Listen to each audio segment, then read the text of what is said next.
Namaste and welcome back. We are working on our Ajna Chakra, or what we know as the third eye. You commonly hear when both of your physical eyes are closed, your third eye is wide open. And it's true. It's because it's the center of seeing all things without attachment to anything. It is the space of creative intuition and where everything aligns itself into pure consciousness. It is the space that occupies space, as that is what we know its element to be, or what we call ether. And so, Ajna is known for its transcendence. It's known as the clairvoyant space.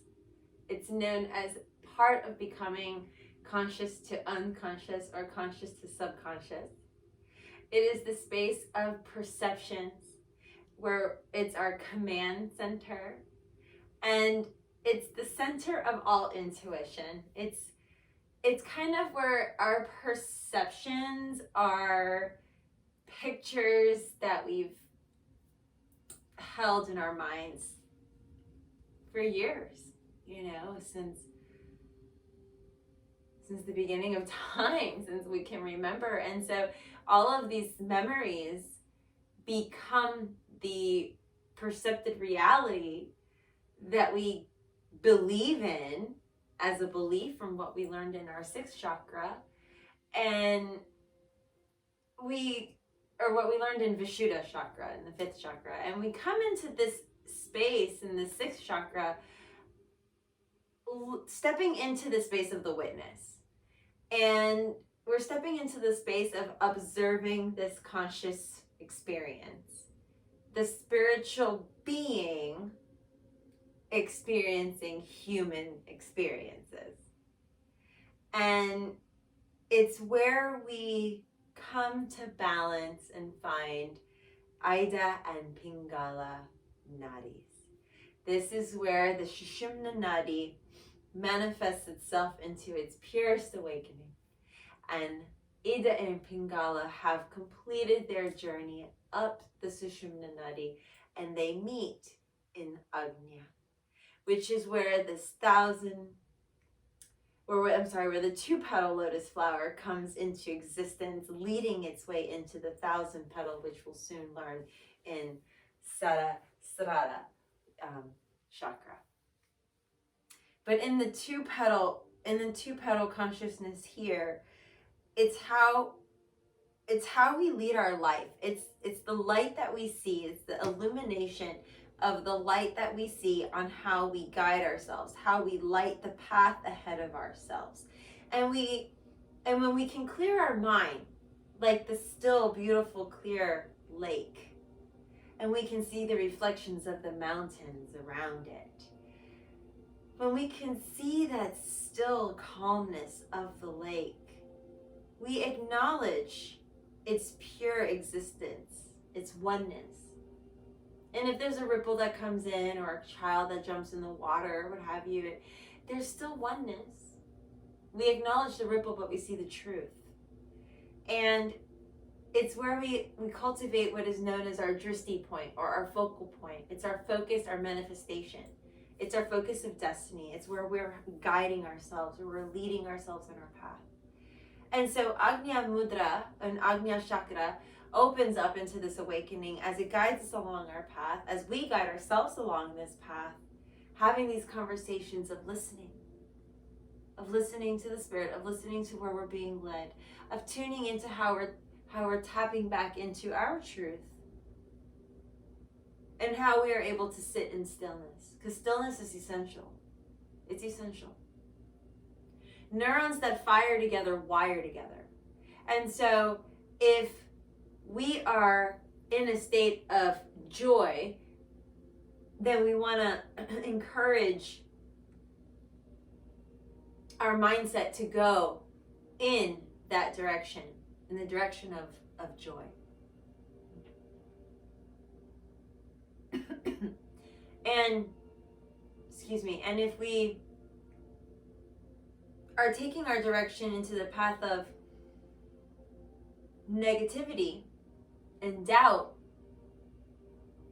then chances are we're really hanging on to something that's blocking our clarity. And what I mean by that is a clear mind is like the stillness of the lake. It's the purest reflection of what we see. When we start to add the vritti, when we start to add the chatter, the monkey mind into it, we start to add all the other things, it starts to distort the perception of what that reality or that picture was. It's still there. The picture's still there. It's just not as clear as it once was.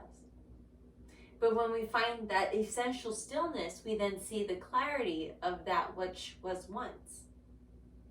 And as we go down this path of awakening, we start to recognize what's a deficiency and what's excessive. At this point, it's pretty obvious. So now that we're in the space of reckoning, we can understand that a deficient third eye chakra, or a deficient space of where we are not seeing consciousness, is because we're not noticing it. We don't notice the things around us. We aren't acknowledging the plant that's green next to me. We're not acknowledging that it even exists. We come and go almost on automatic. It's an automatic process. You don't even recognize that you got off on that exit. You don't recognize that you had a conversation and you thought it already passed. It's unbeknownst to you. You really just can't see what's in front of you. Or you could be very in denial, or it doesn't exist, that can't be. No, not at all. There's no insight, there's no self-reflection, or there's no care to offer self-reflection. So that's a deficient third eye chakra. An excessive third eye chakra would be bombarded with information, being over emphatic, taking on too much information emotionally, physically, mentally. It could be that you can't sort out what's even real anymore versus what's spiritual, what's not. You can't differentiate your dualistic world, almost as though it leans closer towards the world of the schizophrenic mindset. And here, therefore, starts a whole doorway of mental health issues that we end up working on when we get to this space. If we're stuck here, if we're stuck in Ajna, we open the door to mental health issues that we end up having to focus on to restructure the balance. When we rebalance ourselves, we realign the mind. The mind comes back to pure consciousness, and therefore we are not stuck in delusions of Maya. We're not stuck in illusion. We're not stuck in stories. We're stuck in creating consciousness, pure awareness. We've already gone through the journey, and we're here to be awakened. Through the practice of asana, we utilize more of a meditational aspect. When we get to the 6th and the 7th chakras, these are outside the body. And therefore, we focus on bringing what is outside inside.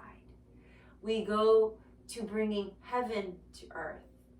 And we utilize the practice of yoga to unify or to yoke the two.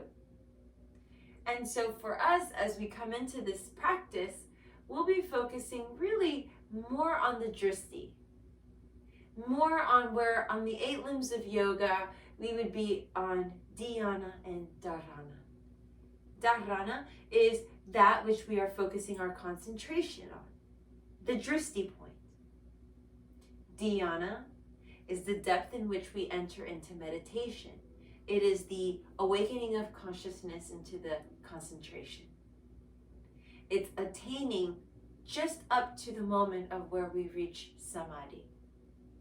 So we are just about to reach that 8th limb through that 7th chakra. Here we are in the 6th chakra, experiencing dharana and dhyana, concentration and deep meditation. Meditation and movement as we apply these just few poses to our Ajna Mudra in Ajna chakra. So let's begin. Let's come to a comfortable seat on our mat. Close your eyes and take a few moments to settle and ground. It doesn't matter what seat you take, just take whatever seat feels good for you.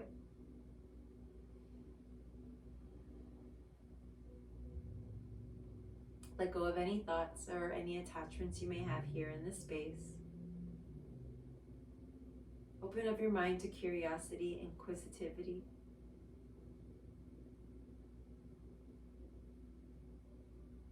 And take this time to thank yourself for the opportunity to explore.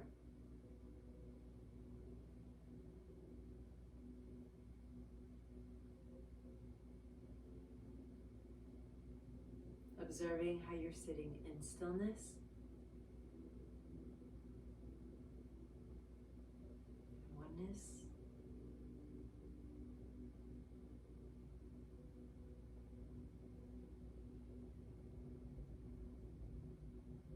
and now open the eyes.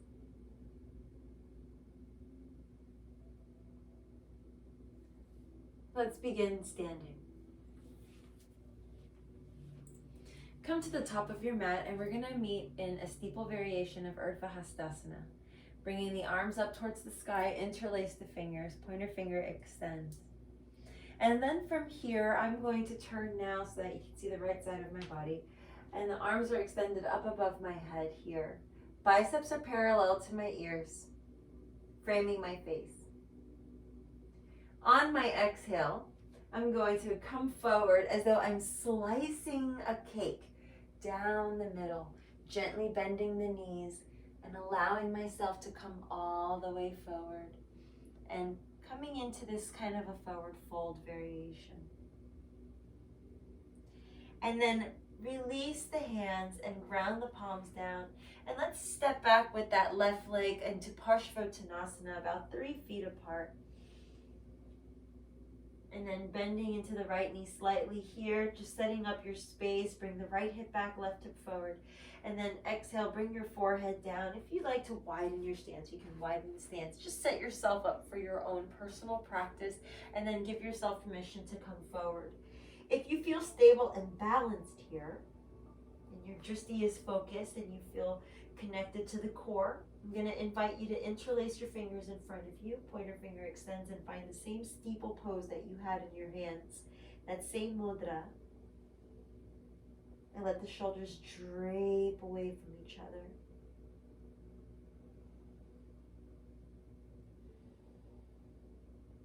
Legs are very active. Rooting down actively into your feet.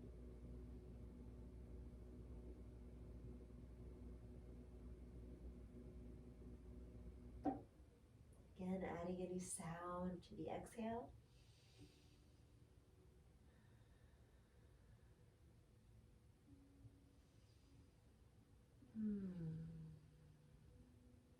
And now from here, we're going to go ahead and bend that front knee and take the hands apart slightly here. Using blocks if you so wish. Take the left knee down to the ground, and I have my blanket right there nearby so that I can place it underneath my knee for support and stability, but you can use anything that you need here as you prepare for Anjaneyasana. And you can stay here with your hands on your blocks, or go ahead and take your hands together, interlace your fingers, keeping the same grip, and then gazing down, slowly start to reverse the slice as you come all the way up, pulling up through the midline, reaching up towards the sky. Draw the knee over the ankle, zip up through the lower belly, reach all the way up, and then kindly lean back just to the extent of your flexibility. Doesn't have to go too far. And lift up through the chest. Pubic bone slightly scoops forward towards the belly button. Active legs. Very nice. Take 2 more rounds of breath here, really zipping up through the entire midline here. Very nice and strong. Very, very, very good. Feel that energy flowing all the way from the fingertips down the arms. And on the next exhale, let's take the hands down. Maybe find the blocks or find the ground. Let the sensation flow through the arms. Push down, step back, and find downward facing dog. Adho Mukha Svanasana.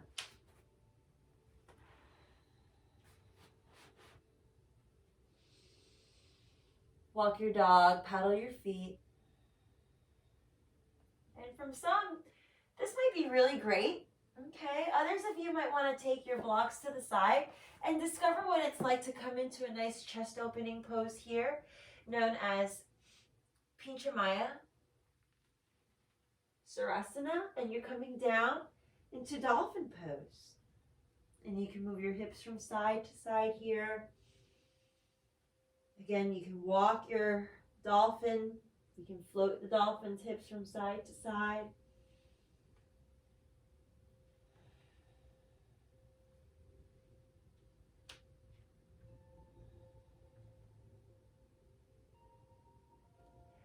And then let's float that left foot forward between the hands. And take the right knee down to start. Really want to set your alignment up first here before we begin. Okay. And then from here, go ahead and straighten the back leg, bringing the back foot up a slight bit. And then back foot might be out a little bit, or it could be in.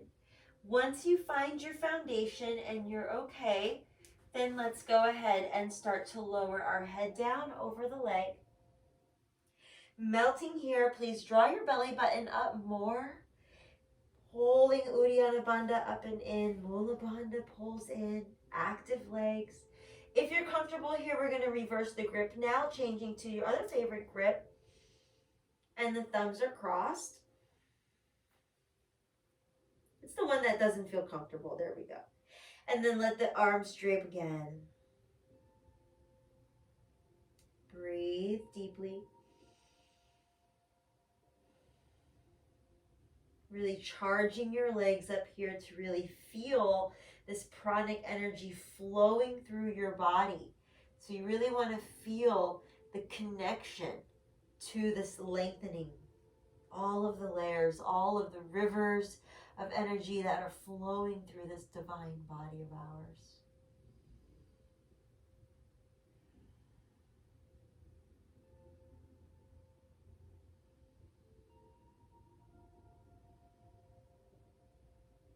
And then if you feel comfortable coming all the way back up, pull yourself up. Bend into the front knee, and if you want to take your right knee down, you can take your right knee down. Once you're comfortable here, reach back, lift the chest to the edge, to your comfort. Exhale, slice the cake. Come all the way forward and towards an Anjaneyasana. Very nice. Release the hands down. Plant the hands coming into downward facing dog. And again, if you prefer, you can take yourself into a dolphin pose and bring the elbows down to the ground. This is another space to walk your dog, paddle your feet, balancing out either side here.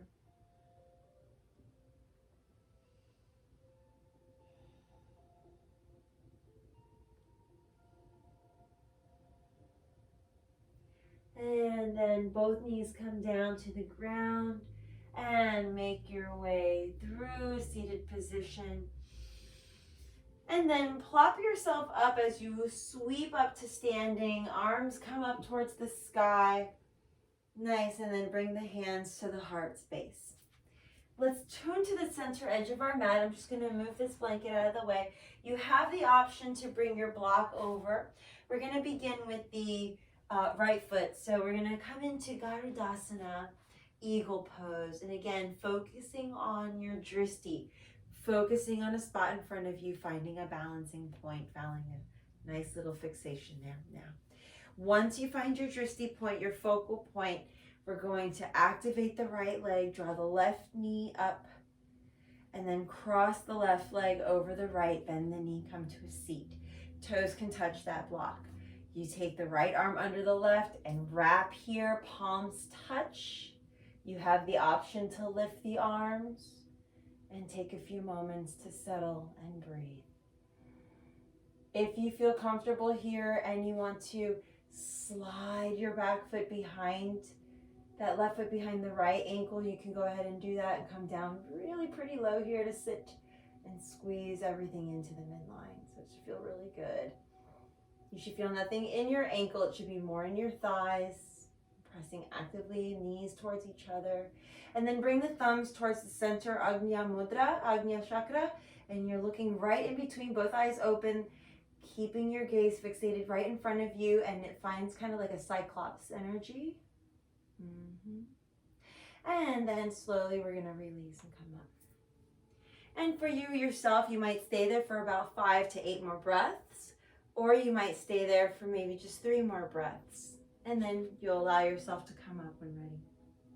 Let's switch sides now, actively pressing down into the left foot, lift up to the right foot, draw the knee in towards the chest, and then cross the leg over and the toes touch the ground. From here, you want to bend into the knee a little bit more, bring your booty back. And if you feel comfortable keeping the toe here, then here we're going to take the left arm under the right. So it's the opposite leg, opposite arm. And then again, third eye, chakra, we bring the thumbs. And if you want to take your foot behind your ankle, you're welcome to do so. And then just really sit into this experience, really sit into this space. Focus right in front of you.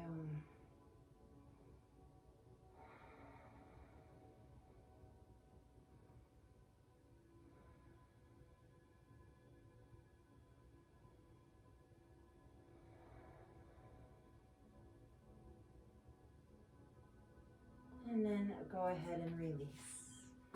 Good, shake all that out.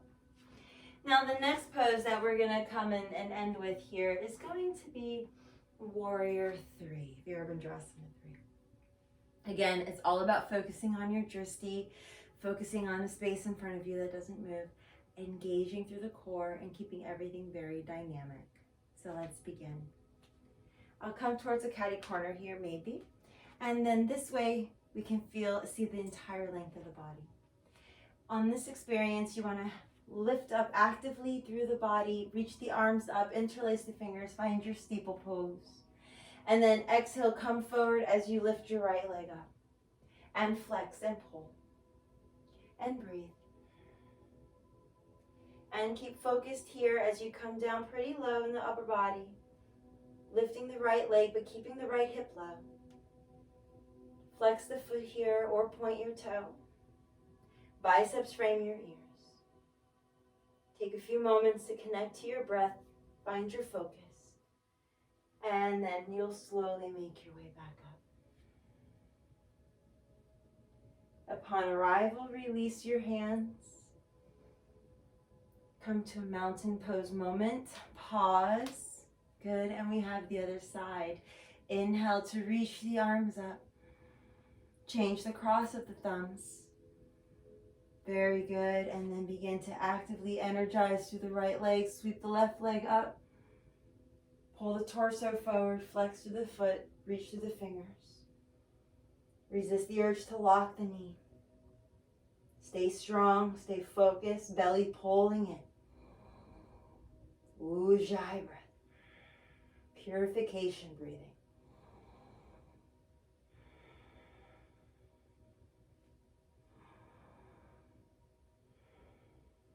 And we come up and release everything down. Beautiful. Bring the hands together. Honor your practice. Honor your truth. Honor your light. Let yourself be the beam that shines in the darkness.